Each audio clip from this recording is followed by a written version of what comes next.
Assalamualaikum. Jangan lupa like, comment, and subscribe. Bye. Kalau kita jeli sama ayat ini, kenapa ketika Allah katakan bulan, Allah menggunakan kalimat ja'ala? Kenapa ketika Allah katakan matahari, Allah katakan mana tadi? Oh, ini sama ya Pak, sama ya. Nanti ada juga khalaqa syamsa ya, khalaqa. Ada khalaqa, ada ja'ala, ada ja'ala, ada ja'ala. Nanti kalau ja'ala itu maknanya dia mengambil dari yang lain. Ini pas ayat ini ja'ala juga apa? Ja'ala. Nanti aja juga khalaqa ya. Khalaqa itu mengeluarkan dengan sendirinya. Tapi karena ini dua-dua, makanya nanti sebagian penafsir mengatakan khalaqa itu juga maknanya ja'ala. Ja'ala itu khalaqa. Tetapi ada kalanya khalaqa itu dia berdiri sendiri, ja'ala juga berdiri sendiri. Tapi ini sama ya, ini sama. Tapi pada kesempatan lain berbeda juga. Seperti Nabi Adam alaihissalam. Inni ja'ilun fil ardi khalifah. Kadang-kadang menggunakan ja'ala, kadang-kadang menggunakan khalaqa untuk Nabi Adam. Ya, ini maknanya apa? Bulan itu mengambil cahaya matahari, tapi matahari tidak mengambil cahaya bulan. Matahari mengeluarkan cahayanya sendiri. Ya, coba dibaca. Sudah tadi Pak, terjemahan. Wa ja'ala syamsa siraja. Ya, coba. Dan saya menjadikan matahari, dan Allah menciptakan kepadanya bulan sebagai cahaya dan menjadikan matahari sebagai pelita. iya, matahari pelita. Pelita ini artinya misbahun. Misbahun itu mengeluarkan cahaya sendiri, Pak. Ya, seperti ini. Ini apa namanya? Misbahun. Tetapi kita sudah mengatakan itu misbahun. Itu bukan misbahun ini, Pak. Itu lamban, lambanun. Lamban itu bola lampu. Yang dikeluarkannya cahaya. Kita menggunakan misbah, kita misbah. Ini bukan misbah ini, Pak. Misbah itu cahaya. Aci jak warab, pegah di Arab. Nah, misbah apa? Pak, nyukai pekim dia, Pak. Jadi misbah itu bukan lampu, jangan salah. Misbah itu cahaya. Makanya ja'ala syamsa sirajan. Sirajan itu cahaya yang keluar, Pak. Jadi bukan apa namanya. Jadi kita pegah ya blow cahaya bacu di Arab, Pak. Hanai jauh, Pak. Ini lamban namanya, Pak. Lamban itu semua lamban. Bola lampu. Bola lampu mengeluarkan cahaya.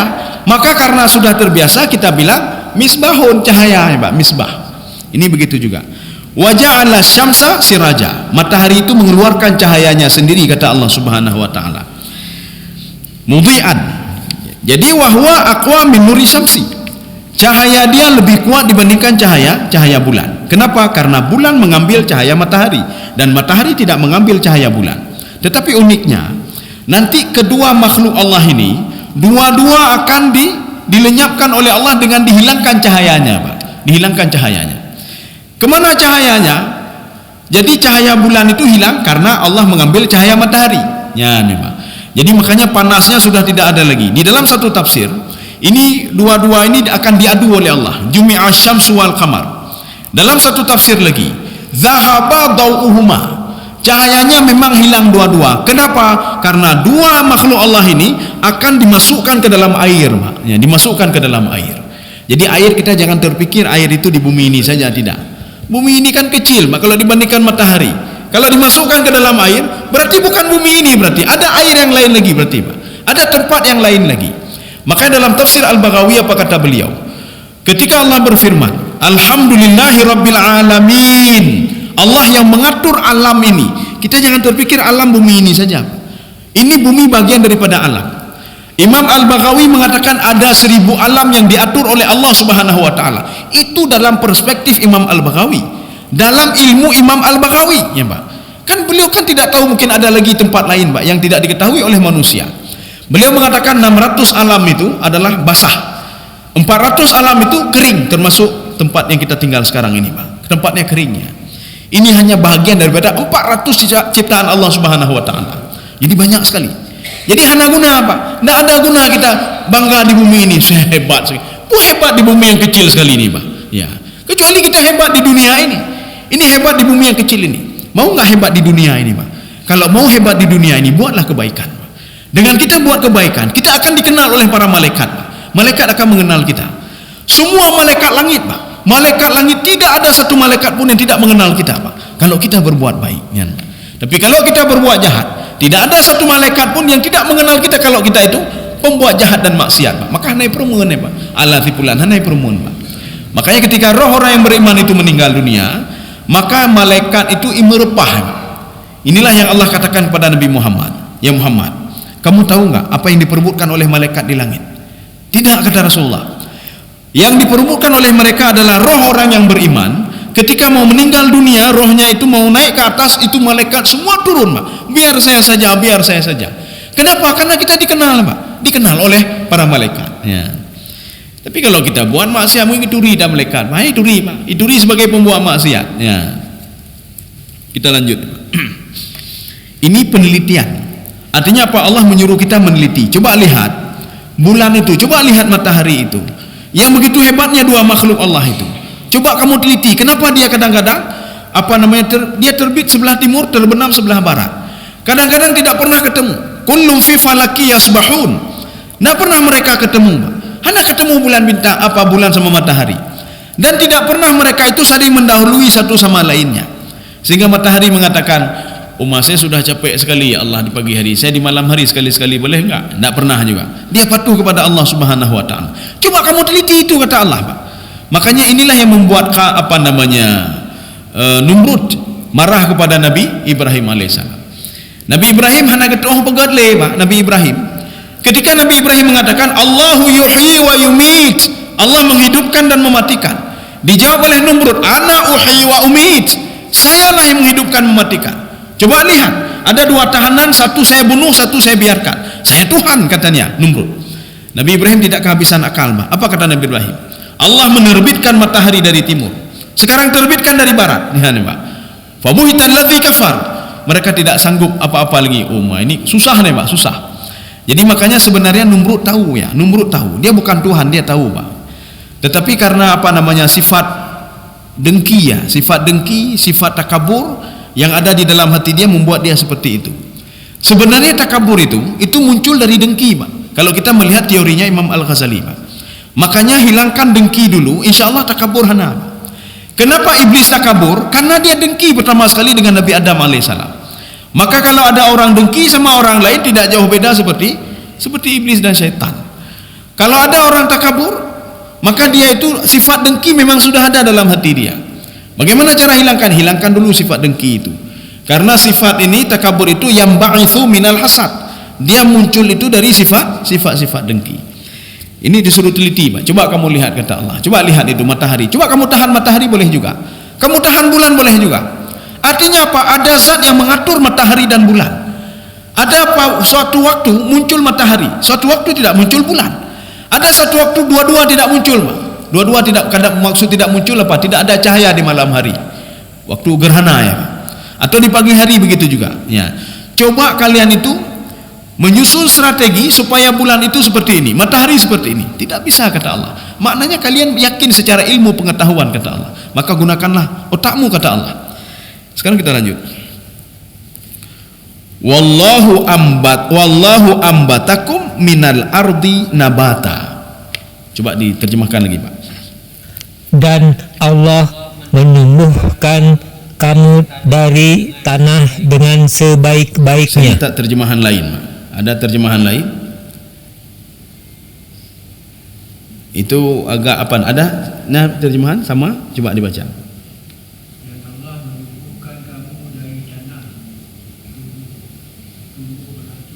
Ya, sudah beda lagi, Pak. Ada terjemahan yang ketiga. Nabatan itu tanaman itu, Pak. Nabatan tanaman, bukan berangsur, itu tanaman itu, Pak. Kita akan lihat apa maksud ayat ini, Pak. Ada terjemahan lain? Sekarang kita terjemahkan. Wallahu ambatakum. Ambata itu apa? Kita coba lihat tanaman, Pak. Apakah tanaman langsung tumbuh besar? Tidak. Tanaman kan berproses, Pak. Berproses dia. Kita ambil biji dulu, Pak. Kita siram, dia tumbuh terus. Apakah berbuah langsung? Tidak berbuah.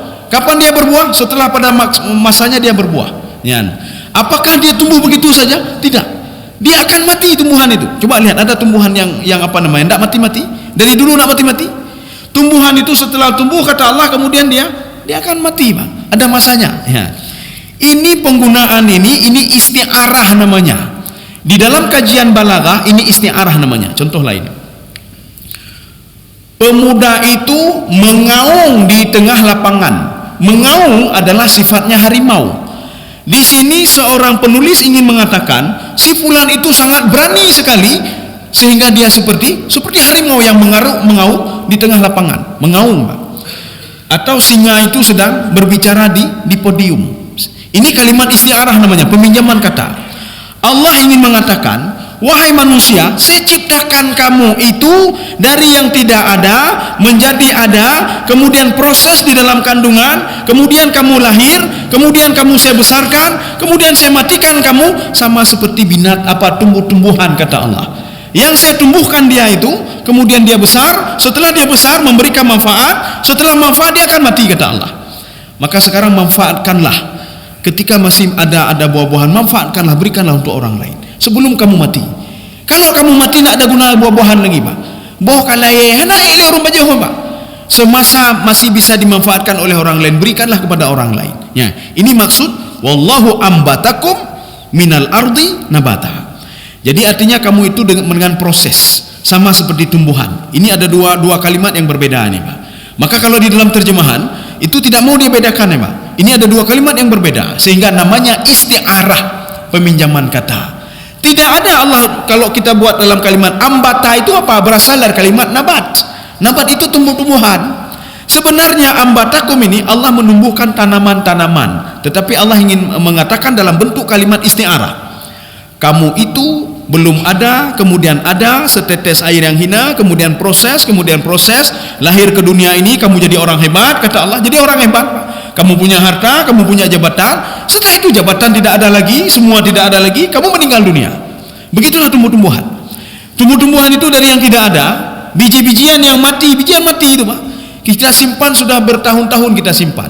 Tapi coba tanam biji-bijian itu, kamu siram bijian itu, fasyakal arda. Dia akan membelah, dia akan membelah. Kemudian tumbuh tunasnya, kemudian dia membesar, kemudian ada buah-buahannya, dia memberikan manfaat. Setelah itu dia juga mati. Proses, Pak, proses. Maka dalam proses ini berbuatlah kebaikan. Sebelum kita tidak ada guna lagi seperti pohon kayu yang besar tadi, Pak. Pohon kayu yang besar, walaupun dia berbuah, buahnya hanya manfaat lik. Kalai-lai itu, Pak. Ya, Pak. Sekarang sedang ada harta kita berinfak. Sedang ada kita ada ilmu kita berikan kepada anak kita atau saudara-saudara kita. Kita ajarkan orang lain. Sekarang ada kesempatan belajarlah. Sekarang ada kesempatan berbuat baiklah. Sekarang ada kesempatan beribadahlah. Jangan tunggu mati nanti, Pak. Kalau tunggu mati tidak ada manfaat lagi. Jangan, Pak. Ini kalimat isti'arah. Wallahu ambatakum minal ardi nabata. Kemudian ada satu poin penting. Kamu itu berasal dari sumber tanah. Tumbuh-tumbuhan juga berasal dari sumber tanah. Ya, Pak. Kita sudah pernah ceritakan. Nanti kenapa Nabi Isa juga, Pak. Nabi Isa tidak ada ayah. Nabi Adam tidak ada ayah dan ibu. Makanya Allah katakan penciptaan Isa sama seperti Adam, kun fayakun. Ya, kun fayakun. Oh, penciptaan manusia kenapa dari air yang hina? Apakah sama semua? Dari tanah sama semua, Pak. Karena air yang hina itu berasal ada 3 zat unsur, Pak. Unsur karbon, oksigen, dan zinc. Sedangkan unsur tanah itu 3 ini juga. Jadi karbon, oksigen, zinc. Zinc itu besi, Pak. Tubuh manusia juga 3 unsur ini, Pak. Tidak terlepas dari 3 unsur ini. Dan dia akan kembali kepada 3 unsur ini, yaitu tanah, Pak. Kembali kepada tanah juga. Jadi artinya sama saja. Makanya tumbuh-tumbuhan itu dia menyerap yang ada di tanah. Apa yang dia serap? 3 tadi, Pak. Unsur zinc, Pak. Karbon, oksigen, dan zinc. Manusia begitu juga, dia makan tumbuh-tumbuhan, yang tumbuhan itu mengambil zat dari tanah tadi, Pak. Ya. Jadi makanya Allah mengatakan kamu itu berasal dari tanah. Tumbuhan itu juga berasal dari tanah. Maka sehebat apapun kamu juga akan kembali kepada tanah. Ini sudah Allah ungkapkan kepada Nabi Adam alaihissalam. Tahyauna fiha tahyauna wa fiha tamutun. Kamu hidup di bumi, kamu mati di bumi, dan kamu akan saya bangkitkan dari bumi itu juga, dari tanah itu juga, kata Allah Subhanahu wa taala. Kaum muslimin sedang jemaah yang dirahmati Allah. Saya rasa sedikit lagi, 1 ayat lagi, Pak. Ya, 1 ayat lagi, nyopah 1 ayat lagi. Cuma ini agak terlambat sedikit jam itu. Tapi tidak apa-apa. Tsumma yu'idukum fiha wa yukhrijukum ikhraja. Ya, kita sampai ayat 18 saja. Jadi insyaallah pertemuan selanjutnya ayat 19, ayat 18 ya. Coba dibaca Pak Endang. Kemudian dia mengembalikan kamu ke dalam tanah dan mengeluarkan kamu daripadanya pada hari kiamat dengan Thumma sebenar-benarnya. yu'idukum fiha. Kemudian kamu kembali, ini terjemahannya dulu. Kamu kembali kepada tanah. Wa nukhrijukum ikhraja. Dan kamu akan saya bangkitkan dari tanah itu juga. Dari tanah itu juga. Pertanyaannya, alam barzakh itu apa namanya? Padang mahsyar. Kita kalau dikubur di bumi ini, Pak. Ketika di padang mahsyar, apakah sama bumi dengan padang mahsyar? Ya. Kita kan dikubur di bumi. Waktu bangkit itu kita bangkit dari tanah ini, Pak. Sedangkan Allah mengatakan kita bangkit di padang bu'thirama fil kubur. Saya bangkitkan nanti di padang mahsyar, di kubur kalian. Maka Allah katakan dalam Al-Qur'an, itu bumi itu yauma tubaddalul ardu ghairal ardi wasamawat. Nanti ketika di padang mahsyar, itu tempat kalian tinggal dulu sudah saya robah, kata Allah. Tetapi ada unsur tanah yang kita ditanam pada waktu itu, Pak. Jadi kita ditanam di samping rumah kita, maka dibangkitkan juga nanti di samping rumah kita. Cuma rumah tidak ada lagi, rumah hancur, Pak. Kita ditanam di samping gunung yang besar, gunung nggak ada lagi, Pak. Nggak ada lagi gunung. Kita ditanam, kita tenggelam di sebuah lembah, lembah nggak ada lagi, Pak. Tetapi tetap di tanah itu, Pak. Kita dibangkitkan oleh Allah Subhanahu Wa Taala. Kenapa di tanah itu? Wa idzal ardu muddat. Ketika nanti bumi ini kan bulan, Pak. Wa idzal ardu muddat, saya buka bumi itu seperti mengupas kulit binatang, Pak. Dikupas kulit binatang. Ketika dikupas kulit binatang itu kan dilipat. Kalau dilipat kan berarti kecil ya, Pak. Di situ ada kotoran-kotorannya macam-macam di situ. Tetapi wa idzal ardu muddat, ini tamsilan ini diberikan oleh Imam Al-Baydawi dan Imam Sawi dalam tafsir beliau, Pak. Wa idzal ardu muddat, perumpamaan bumi ini diratakan oleh Allah seperti meratakan kembali kulit tadi, Pak. Ya, kulit tadi. Getarik kulit bunuh, kemudian diretak kulit bunuh, Pak. Maka semua akan naik ke atas, termasuk jasad manusia yang ditanam di tanah itu semua bu'thirama fil kubur. Ini namanya wa idzal ardu muddat wa alqat ma fiha wa takhallat. Ya, nama. Semua yang ada di bumi ini pepe mendung, gunung gadah, mandung gadah, hanale tepun liwat.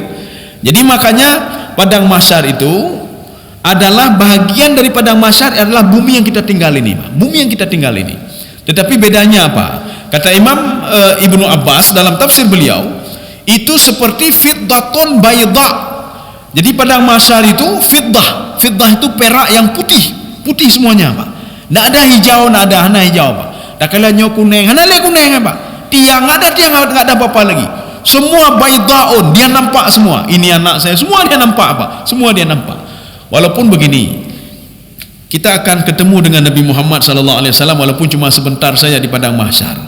Seorang itu akan ketemu dengan ayah kandungnya walaupun sebentar di padang mahsyar. Wa idzar rusulu uqitat. Ya, Pak. Wa idzar rusulu uqitat. Kalau di dalam terjemahan itu terjemahkan jauh sekali dengan tafsiran, Pak. Terjemahannya, apabila waktu kamu itu diulur-ulur. Apa maksud diulur-ulur? Sedangkan di situ kalimat wa idzar rusulu uqitat. Ketika para rasul-rasul itu dia akan diberikan kesempatan sedikit saja, Pak, untuk ketemu dengan umatnya. Begitu juga seorang anak akan ketemu dengan ayahnya walaupun waktunya sedikit saja. Setelah itu kata Ibnu Abbas, mereka akan lari satu sama lainnya. Yauma yafirrul mar'u min akhihi wa ummihi wa abihi wa sahibatihi wa banihi. Termasuk Nabi Nuh alaihissalam. Dalam riwayat itu disebutkan Nabi Nuh akan lari dari anaknya, Pak, dan dari istrinya, Pak. Ya, Pak. Kenapa istrinya kafir, Pak? Anaknya begitu juga, dia akan lari, Pak. Ya. Termasuk juga ada beberapa Nabi Lut juga. Nabi Lut dia akan lari dari istrinya. Semua lari, Pak. Mandung miplung, Pak. Cuma sebentar saja kamu, ini ayah saya, ini ibu saya, ini anak saya yang durhaka itu, ini anak saya yang saleh itu. Kemudian mereka akan lari. Ini nabi saya, ini rasul saya, ini Nabi Muhammad. Mereka cuma melihat sebentar saja. Tapi kata Ibnu Abbas, wala yatakallamun. Mereka tidak akan ngomong, Pak. Enggak akan ngomong. Ya, pekelengan ron yang enggak akan ngomong dulu, Pak. Mereka cuma melihat saja. Jadi melihat saja dan tanpa bicara. Mereka melihat nabinya dan tanpa berbicara. Ya, Pak. Saya rasa cukup sekian. Ya, katsib. Oh ya, ini belum lagi, sedikit lagi semua. Tsumma yu'idukum fiha. Kamu akan kembali ke tanah, wa yukhrijukum ikhraja. Perhatikan pengulangan kalimat dua kali, Pak. Yukhrijukum ikhraja. Akhraja yukhriju ikhrajan. Itu dalam kaidah apa namanya? Saraf ya, tasrif. Akhraja yukhriju ikhrajan. Kenapa diulang dua kali? Ini namanya maf'ul mutlak namanya, Pak. Kalau ada maf'ul mutlak, Fataha yaftahu fathan. Diulangi 2 kali. Akhraja yukhriju ikhrajan wa yukhrijukum ikhrajan. Ini maknanya taukid. Artinya Allah ingin mengatakan beyakin badunggo, katakan Allah banyak sekali nama Al-Quran, Pak. Yakinlah hari kebangkitan itu. Yakinlah di mana kamu akan ketemu lagi dengan rohmu. Jadi jangan sampai kita ketika roh sudah berpisah dengan tubuh habis. Itu sudah habis, Pak, sudah habis. Habis masa kita menikmati dunia, Pak. Tapi masa selanjutnya itu kita lalui, Pak. Jangan kita pikir setelah mati nggak ada kehidupan lain. Kehidupan itu alam barzah itu kehidupan. Padang mahsyar itu kehidupan, apalagi di padang mahsyar itu sudah disatukan roh dan tubuh. Jadi makanya ketika nanti seorang dimasukkan ke dalam neraka, itu yang diazab roh dan tubuh, Pak. Sehingga roh tersiksa, tubuh juga tersiksa. Tubuh tersiksa kenapa? Ya kulit-kulit ini, Pak. Ya, jadi tubaddalul hari ketika badalna juludan ghairaha liyadzuqul adzab. Saya ganti kulit. Jadi makanya di dalam neraka itu kulitnya diapakan? Rohnya juga tersiksa. Jadi dua-dua tersiksa. Jadi maka Allah mengatakan, yakinlah kamu kepada hari kebangkitan. Oh, tidak yakin, tidak yakin pun tidak apa-apa, kata Allah. Cuma ini kan pemberitahuan saja, Pak. Al-Quran itu sifatnya ilmu yakin. Artinya memberikan informasi. Mau percaya ya sudah, nggak percaya pun ya sudah. Ya, namanya. Saya rasa cukup sekian. Mudah-mudahan ada manfaatnya bagi saya sendiri dan jemaah sekalian. Subhanakallah bihamdika asyhadu an la ilaha illa anta astaghfiruka wa atubu ilaik. Assalamualaikum warahmatullahi wabarakatuh.